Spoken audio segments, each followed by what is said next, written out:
I've already reviewed this game before on my old channel before YouTube decided to nuke my ability to monetize and force me to move, so here's a newer, more up-to-date video on a game that I enjoyed, Edward the Man-Eating Train by Fridge Pig Studios. Do note that most of you probably wouldn't have watched the last video because it only got like 500 views. Yeah, I know I'm like 3-4 months late to this video, even though I promised last time this wouldn't happen again. This is what happens when you lock the in for university. If anyone remembers, back then there was a niche little game called, I think it was Choo-Choo Charles, where you controlled and upgraded a train and traveled across an island fighting a homicidal train named Charles. It was very popular when it was released and did rounds on YouTube like, I don't know, maybe like a couple thousand views or something like that. Anyways, Edward the Man-Eating Train is essentially a horror version of Defend the Train, one of the games I reviewed in the past minus the randomized maps and overly difficult boss fights. Instead, there is one single unkillable and extremely angry train that wants to eat you, whose tactics changes depending on the train route and difficulty. Since the last time I've talked about the game, the stats for Edward the Man-Eating Train have somewhat improved aside from the player count. It currently has over 420,000 favorites, 101,000 likes, and a humble player count of around 400. I just can't do it. I can't take this shit no more, man. It used to be 1,200 daily, but you know how it goes on Roblox when the game falls off. It happens to every game. Funnily enough, Edward the Man-Eating Train had an update drop with no new content for like 2 years between 2023 and February this year, which was when finally, after 2 years of basically a nothing burger, they dropped the remaster update that kind of overhauled the game. So a lot of the things I've said previously are now relatively outdated, but it shouldn't matter because most of you probably would not have seen that video since it was on my old channel. So I have no idea why I went through that tangent. So anyways, let's get into the video.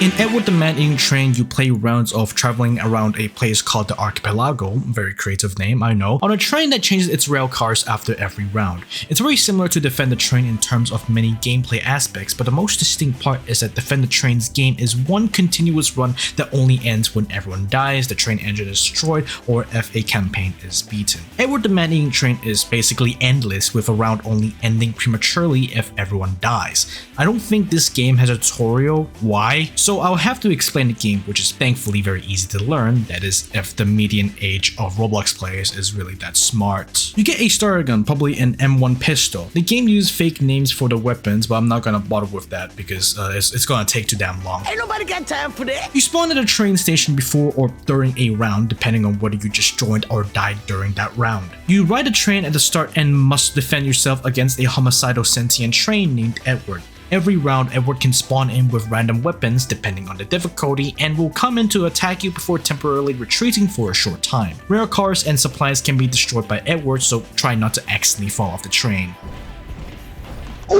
Train rail cars spawn with random cardboard boxes with potentially useful supplies, but it disappears after one use. The most useful stuff you can get is gun ammunition because the guns you spawn with don't have a lot of ammo and health kit recharges. Sometimes they do spawn in bigger boxes that effectively have infinite supply of either of those, but they take longer to refill. During a wave, you can get hurt, and to heal yourself, you have to use a medkit, which you can also use to heal other players, but medkits have limited use, so you're going to need those recharges. If you die, you can always get a second chance to respawn by hopping onto a reinforcement helicopter, which will spawn you on a rail car, but that's only before a round has reached the 2-minute mark. After that, the reinforcement helicopter is never arriving. At the end of the round, you get rewards depending on several things: how much damage you've dealt to Edwards, whether you survive the journey or not, and your reward is entirely determined by whether you decide to rejoin mid-game via the reinforcement helicopter or not. Your reward comes in the forms of tickets, which you use to spend on buying weapons, medkits, specialized cosmetic titles, or train rail cars. Things in this game are usually insanely expensive, so yay, more grinding.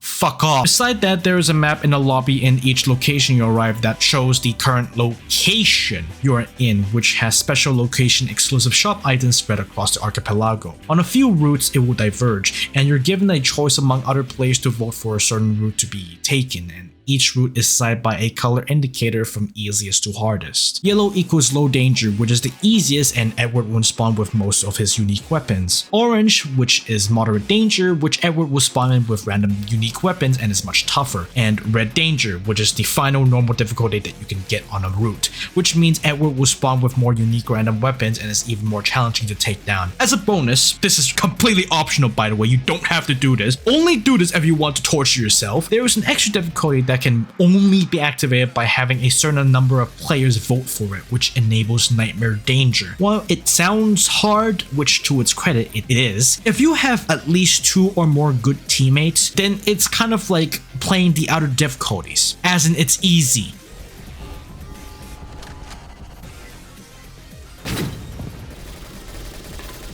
Oh my god. Holy shit, we actually killed him. Wow. I can't believe we actually did it. Holy shit. That is the most basic layout of the game. The game is a bit more complex than what I've just said, and here is why. Throughout each wave, there is a chance that on a higher difficulty, you'll be slapped with some advanced mechanics. Firstly, weapon weight and stamina. Some weapons have a weight class ranging from very light to very heavy. The heavier the weapon, the slower you move, and the more stamina you drain. Secondly, some trained railcars you can equip have specialized roles. Some are just there to give you extra tickets upon survival, others are meant to spawn with extra ammo or health. Health railcars especially can have a meta cabinet that, while having limited uses, will heal most of your health. In my script it says heal all of your health, but I recently discovered it was most, not all of your health. Also, there's a very rare chance, or unless you've selected it in your loadout or another player has selected it, a very rare resupply railcar where you can call in a radio to spawn in extra supplies. You can call resupply? What? Holy shit, that's cool, but this is not exactly useful given that I have to go all the way to the back of the train just to fucking, oh my god. Yeah, this is real useful. Just too bad that I'm at the fucking other side of the train. Thirdly, some train railcars can be equipped with special turrets. Some of it can spawn with PKMs, Barrett M82s, M249s, M2 Brownings, or some generic heavy mortars and autocannons. These require special ammunition boxes that can spawn inside of crates spread across railcars at random. You have to load these into the turrets manually. Fuck off, dude. I can't hit him with this angle. Fourthly, on the map, there are signs designated with a warning sign indicating cultist presence, because the homicidal train needs some human backup apparently. The difficulty and toughness of the cultists is entirely dependent on the route's danger rating, so some of them can come off as just being minor nuisances, I guess. Occasionally, each round will have a chance for a random event or modifier that will affect the gameplay of the current wave, which entirely impedes your gameplay from either not bad, it's fine I guess, to holy fucking shit, this is terrible, I'm going to die.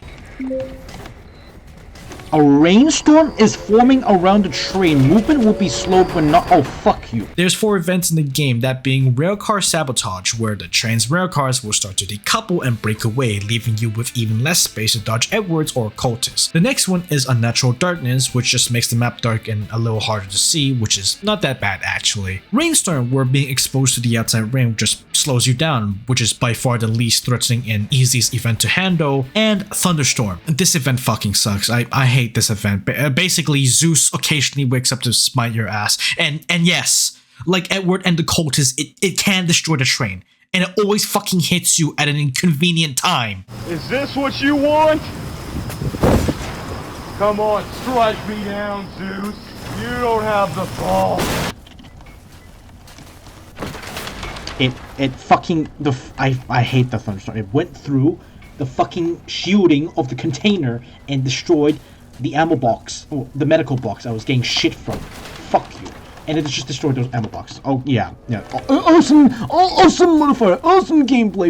I fucking hate thunderstorm. Fuck you. Next, again related to difficulty, Edward can spawn in with either a tough or low armor rating, which forces you to change your loadout depending on the scenario. A low danger route means you get to equip basically whatever, but a route with higher danger levels mean you have to equip weapon that can either penetrate Edward's armor, which can come in levels 1 to 3, or just to compensate by grabbing a gun that can do enough damage or DPS to outweigh the negatives. Once more on difficulty, Edward's weapons will change. While he normally attacks by ramming himself against our train railcar, are, he spawns by default with a pair of pincers, but on harder difficulties, starting from moderate danger, he can spawn in with machine gun, flamethrower, howitzer, missile launcher, or a gas cannon.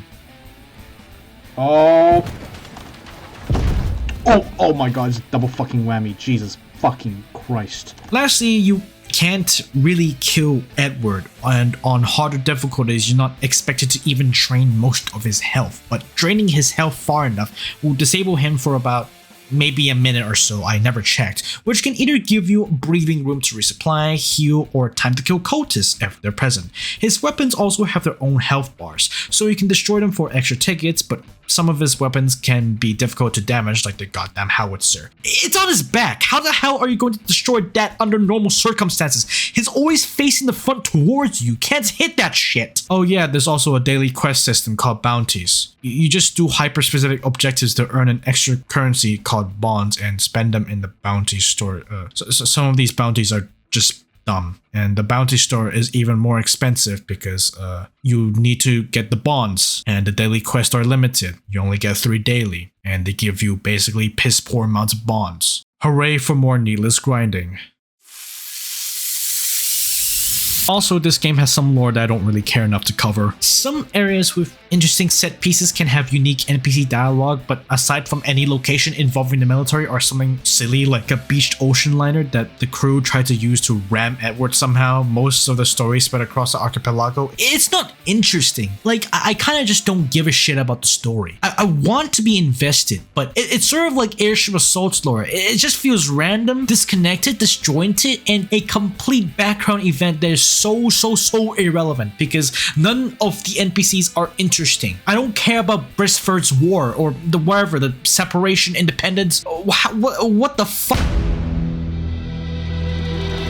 For as much as I had fun playing Edward the Man-Eating Train, there is an equal amount of general dissatisfaction that tends to take away any good parts of the game. I want to consistently feel like I'm enjoying a game that I genuinely like, but unfortunately, the game is just inconsistent. Like, one half of the game is really fun to play. I'm going around shooting at Edward and his cultists, hopping rail cars to escape danger, and then the other half, I'm either just walking around doing nothing or reloading a turret, finding supplies, or just reloading a gun. Yeah, reloading guns tend to take 500 years in this game. These aren't necessarily end-of-the-world problems, and I can see how it balanced the game, but again, like I said earlier, it's inconsistent and just sucks. Alright, that might be hard to see why I have such a view of Edward the Man-Eating Train. Let me first explain why I find the game good, despite what I just said. It's thankfully easy to get into despite the lack of a tutorial system, and it's fun once you get the hang of it. There's just a slight learning curve to mastering the game, and even if you are good at the game, you're still liable to lose or suddenly become a fucking idiot and jump off the train, like I did twice. The most obvious good aspect of the game is that it's fun. I mean, I've already stated that multiple times, even more so after the remaster update, which added several quality of life changes such as a reworked gun system. You can now aim down sights, and there's recoil, although the recoil is kind of excessive. Okay, you know what, fuck this. Come over here.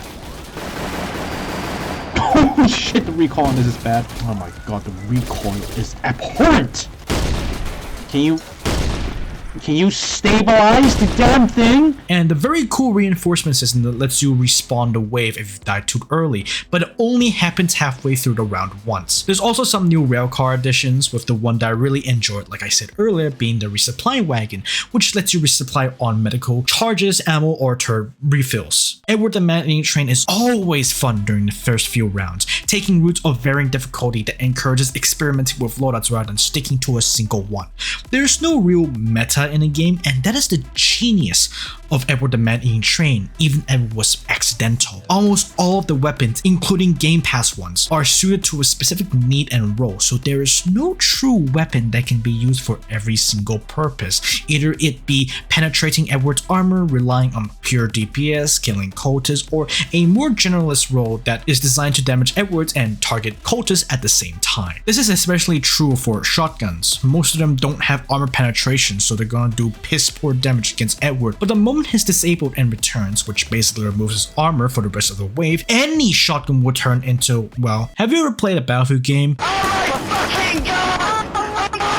except for the Model 4 Elephant Stopper. The same kind of applies to medkits, where you can either go for a quick and easy healing, slow but full recovery, or to just help your teammates heal instead of yourself. All of these are admittedly pretty interesting, if not outright good, because you can either focus on being selfish and self-preservation, or you can try to be a good Samaritan and help your teammates survive. And admittedly, I'm kind of a mix of both. If I'm low in health, I'm going to heal myself, like obviously. But if my teammate is on the verge of dying and I notice them, and they're not holding their medkit, I will rush them with a green medkit, the fast healing one, and heal them as much as I could before I run out of charges. Except for the Model 4 Elephant Stopper. The rare car also can have some unique properties. They can either spawn with a specific type of supply, serve a specialized role such as aggressive offense with turrets or defensive heavily armored rail cars, or can simply be used to earn bonus tickets through the associated delivery bonus. Rare cars don't exactly have the same property of experimentation as do with the weapons and medkit loadout, so there is a distinct meta loadout for your railcar. Turret railcars are especially really fun, that is if you can consistently reload it with the turret ammunition, because it's gonna take forever. But the fun for me is mostly just psychotically gutting down Edward whenever I can.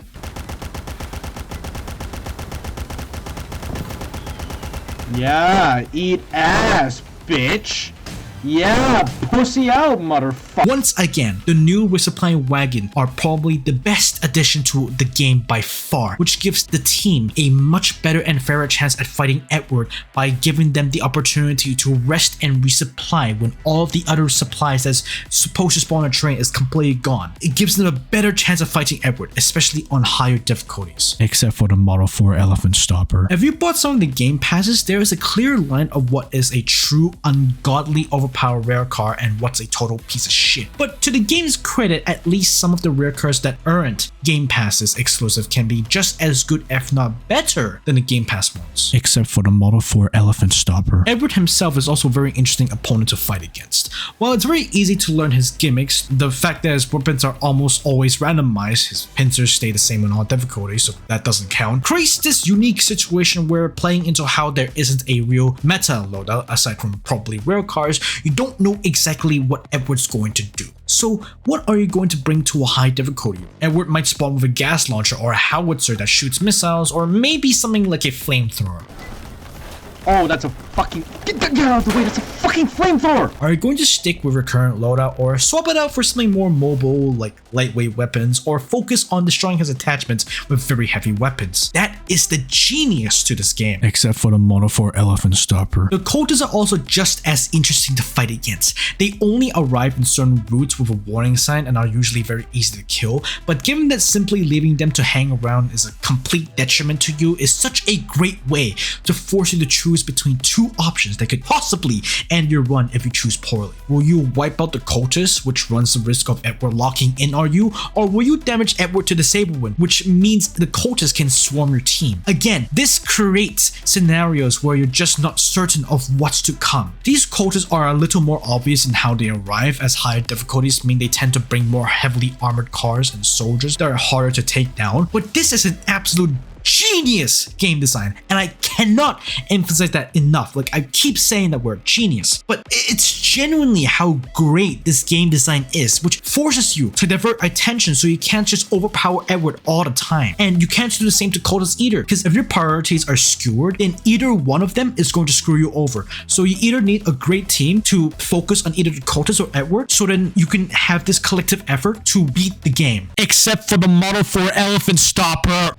Know your fucking place, trash. The Model 4 Elephant Stopper is the most dogshit fucking weapon I've ever had the displeasure of using. Being a variant of the double barrel shotgun you can unlock in the game, which is unironically better than the Elephant Stopper in some regard. I'm not even joking, I'm not being ironic, I'm being serious. This gun fucking sucks. I've only alluded to how much I disliked it in a short joke in my old private video on Edward the Man-Eating Train, but fucking hell, this is ungodly dogshit.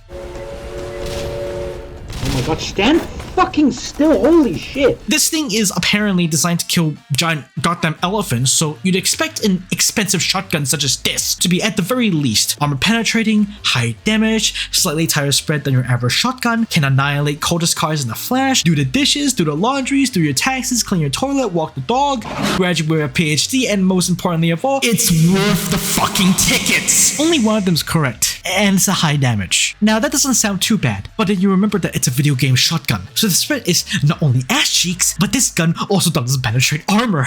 It's a bad gun. I don't care if the rest of the Edward Manny train community, all two of you, think that this gun is graced by the motherfucking Omnissiah from 40k to make this a truly desirable gun of mass destruction. It's just shit. Okay, anyways, aside from the Model 4 Elephant Stopper being bad, there are also parts of the game that are just bad, or at least I think they're bad. I just think that these take away from what should be an all-round great experience. It's definitely a repetitive game, one which I feel is one of its strongest weaknesses, since at some point you're going to shoot at Edward's stupid ass face so often that it just gets boring and it's just you just get numb by it. First off, this is something I raised in my previous video, but player collision is still in the game. You can get almost knocked off the train because some dude bumped into you and now you're ground beef apparently. Move out the way. Holy fucking shit. Given that I live in the hell that is Australia, This is Democracy Manifest. Get your hand off my... I am the victim of people with better ping pushing me out of the way or blocking with no way for me to escape or to get to another railcar in time. So I'm just beholden to the whims of the Edward God and praying that he doesn't nuke me with a gas attack. Well, I can't really do much. I don't have any ranged weapons. Fuck. Secondly, fuck bounties. This is such a poor idea that I have no idea how it even got past the concept phase. That is, if this game even had a design document, because I know Starfield doesn't. These daily quests are pretty annoying to do, like, oh, survive 9 rounds without dying. Cool, I guess. I could do that, maybe earn an extra 4 bonds, but then there's some quests that are just like, oh, I don't know. Survive 9 rounds while having a specific weapon in your loadout, disable Edward while using this specific weapon that deals piss poor damage, use this specific rail car, which is a total piece of shit, kill 5 cultists while tap dancing, survive a journey on nightmare difficulty while Edward sends cultists to invade your home, scratch your ass, randomly bring out Horizon Blue in my comment section while arguing game balance. Okay, you get the point. Bounties are such a shit system because you only get 3 quests that gives you a tiny amount of bonds, and the most expensive item in the game from the bounty store is almost 400 bonds, and everything can cost in the hundreds. Fuck you. By the way, remember the resupply wagon that I really love? Yeah, the bounty store is the only way you can get them. Why? What the fuck kind of resupply was that? It's all over the fucking train. Okay, next thing, the stamina system is also just weird. I've complained about this in the old video. Even if you're not using a lot of heavy weapons that just turns you into a living anchor that can't escape Edward, I feel like the stamina drains too quickly and just doesn't give you enough time to escape. It doesn't regenerate as fast as I want to, especially given that it drains faster depending on your weapon's weight class, but then there's also the secret jump nerf, where the more you jump, basically bunny hopping, the less height you gain over time. At least jumping doesn't affect stamina, because if it did, it would be absolutely god awful. One last thing I have to say is the round-based event system. This is bad as well. It's not as bad as the bounty system, because at least I feel like this had some gameplay considerations before it, but I just don't like it, or at least I don't like most of it. The train's coupling? Again? Rainstorm is the only one that I can really tolerate, because it forces you to take shelter if you want to move quickly. It's the only event that I like, because it challenges you with stamina management. Darkness is just a minor inconvenience, one that just annoys me, but Railcar Sabotage and Thunderstorm are by far the worst modifiers. I mean, yeah, at least in Railcar Sabotage, you're forced to be confined to a few railcars and have less space to like avoid Edward and the cultists. Sometimes though, when you get reinforced by the respawn timer, you just fall to your death because it spawns you on top of a non-existent railcar. But in fucking Thunderstorm, that shit decides to strike you at the worst time every goddamn time. No. Oh. The part that trips me up the most is Thunderstorm. Like, it goes through railcar roofs. Yes, you heard me. You fucking heard me right. Imagine taking a medical supply box from a railcar that hasn't had its roof destroyed, and a fucking Thunderstorm hits. It goes through the roof and it destroys the supply box. Why? Oh my god, I hate Thunderstorm so much, but anyways, before I go into another tangent, what is this there to discuss? Oh, right, we get game passes. We've got to have money. You basically can't escape game passes these days, so inevitably a game like Edward the Man-Eating Train is going to have one. I do have to say some of these game pass choices are just, I'm not sure how to articulate this, but let's just say they're little, I don't know. Absolutely fucking overpowered. That is a slight exaggeration, mostly because not all of the game passes are explicitly overpowered. Some of them are actually quite balanced, and the overall good thing I can say is that these are pretty cheap, or as cheap as like $5. In terms of what is is actually overpowered. Something like the bonus tickets is self-explanatory, like come on, and increase your ticket earnings by 50%. Oh fuck! No! 50 no! Oh. Extra tickets would have kept me alive. What? What do you mean? Well, that doesn't sound too strong on its own, believe it or not. The Game Pass is fucking stacks! What does a stack, you ask? The VIP Game Pass, of course. First class, which adds an extra 50% to your earnings, so you get 2 times the tickets instead of 1.5 times. You love it when you fucking see it. I should mention that originally this was even worse. It's thankfully been patched now, so it isn't as overly pay to win as it sounds, but in older versions of the game, which I actually brought up in my old private video, buying tickets from the microtransaction store while having the first class and bonus tickets Game Pass would double the amount that you bought, which doesn't sound that bad when you think about it at first, since the most you can buy is around maybe 1,600 tickets. And then you remember the Game Pass stack, so instead you get 3,200 tickets. What the fuck? Thankfully, it's fixed now, so it doesn't really matter. If we're still in the game, every single pay-to-win player would be swimming in money. First class also stacks with bonus map votes, which gives you an extra voting power on which route to take. So you get 3 votes. Okay, you know what? This is probably accidental on the developer's part, but the amount of shit that stacks with first class is an insane political metaphor about billionaires, and I'll leave it at that. Aside from the first class Game Pass having insane stacking power, there's also the Bounty Hunter Game Pass that it makes it easier to earn bonds by like 50%, which is about 1.5 times. You're still going to be grinding for weeks for expensive bounty store items. Honestly, with those 3 Game Passes out of the way, I actually can't think of anything interesting to say about most of the Game Passes. They usually just give you a bonus rail card, with the Homesteader one just being hilarious because they just turned the shipping container into a home. Okay, I think the song is. I think that song is fucking copyright. Oh, la la la la la. And another Game Pass, you're just delivering randomly selected cars. It can be useful, but it's just random. Then there's also the Game Pass that just turns you into a goddamn banker. Yeah, give me that money. Turn me into... Turn me into BlackRock. Have Johnny Silverhand bomb my ass. What I can confidently say is a very, very strong choice for a Game Pass would be a Tank Ace. Or more like strong choices for Game Passes, because yeah, a Tank Ace gives you a heavily armored railcar armed with a heavy mortar that just wipes the floor with Edward, which you can probably tell since I'm using that railcar in almost all of my footage. Before that was added, the Game Pass I used to use all the time was the Commando, which gives you a military wagon with anti-material rifles. For the last couple of Game Passes, you get mostly just weapons and bonus titles. You get the M79 grenade launcher, which is Highwayman, and the NTW-20 anti-material rifle, which is Ranger. I mean, they're both good, but the M79 Game Pass gets outclassed by the Milcar grenade launcher, which you can buy in the game without needing to get the Game Pass. It's not Game Pass exclusive, that one. That one you can just get by grinding tickets. And it's outclassed because, like, along my footage, the Milcar gets 5 more grenades to shoot before reloading. It used to be 6, but I got nerfed. While the M79 forces you to reload after every shot. It's more effective than the M79, you get my point. I really don't know what to say about the M16 Chamber in 50 Beowulf, which is the Cavalry Scout Game Pass, or the Slug M4 Shotgun, the Railway Police, because yeah, they have armor penetration, and they're okay, I guess. I've used them a couple times, not that interesting.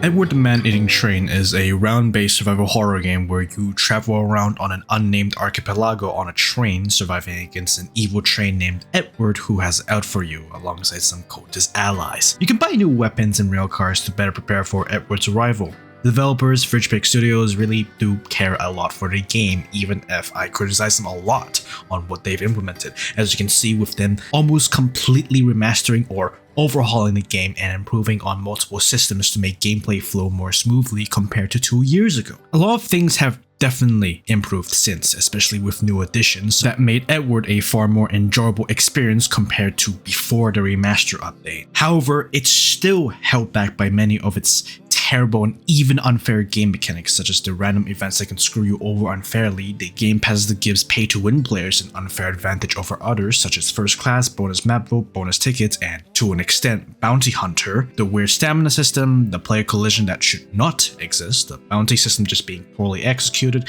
and some slight balancing issues across weapons, and the amount of grinding you have to do just to get good items. In some ways, I feel like the negatives of the game hasn't actually changed all that much, aside from removing the maybe weirdly pay-to-win aspects like the Game Pass income boost now applying to purchasing tickets, which has thankfully been fixed. The gameplay of Edward the Man-Eating Train also feels like one where you'd only enjoy it for maybe 10 minutes or so before hopping off because it just gets too repetitive. Overall, the experience has significantly improved, but the game is still very flawed, and it would take a few more changes before Edward the Man-Eating Train to remedy its repetitive gameplay and iron out its worst flaws.